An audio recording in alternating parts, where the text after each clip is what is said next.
Hi friends, అందరూ ఎలా ఉన్నారు? ఈరోజైతే మా పంపని స్కూల్ నుంచి తీసుకురావడం జరిగింది. హెల్మెట్ ఎందుకు వాడుతున్నానంటే, హెల్మెట్ వాడడం మనకే మంచిది. మనల్ని నమ్ముకొని మన ఇంట్లో మన ఫ్యామిలీ ఉంటుంది. సో వాళ్ళ కోసం మనం అన్ని జాగ్రత్తలు తీసుకోవాలి బయటకు వస్తున్నప్పుడు. సో అందుకే హెల్మెట్ అయితే వాడుతున్నాను.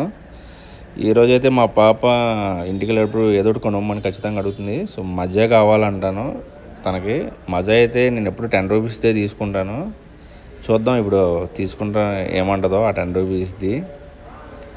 షాప్ కోసం అయితే ఎదగడం జరుగుతుంది. షాప్ ఏమైనా దగ్గరలోనే ఉందేమో, కూల్ డ్రింక్ షాపు దగ్గరికి అయితే వెళ్ళాను. కూల్ డ్రింక్ షాప్ కోసం అయితే ఎదుగుతున్నాను. అదిగోండి ఈ పక్కనే ఉన్నట్టుంది కూల్ డ్రింక్ షాపు. బండి పక్కగా ఆపి తీసుకుందాం. హెచ్కాకి మజా కావాలంట. ఇప్పుడు 10 రూపీస్ మజా అయితే తీసుకున్నాను మా హెచ్కా కోసం. తనకంటే నచ్చలేదంటే బాటిల్ కావాలంట, గొడవ పడుతుంది నా మీద. బాటిల్ తీసాము, ఇది అలిగింది. సరే అని చెప్పి ఇచ్చామన్నాను. బాటిల్ తీసుకోవడానికి అయితే వెళ్తున్నాను. వాళ్ళకి ఇచ్చేసి ఆ బాటిల్ తీసుకుంటున్నాను, మజా బాటిల్. చూద్దాం ఇది ఇస్తే ఏమంటుందో. ఇది కూడా వద్దంటదేమో. ఓకే, నచ్చినట్టు ఉందో, చాలా హ్యాపీగా ఫీల్ అయింది. Thank you friends.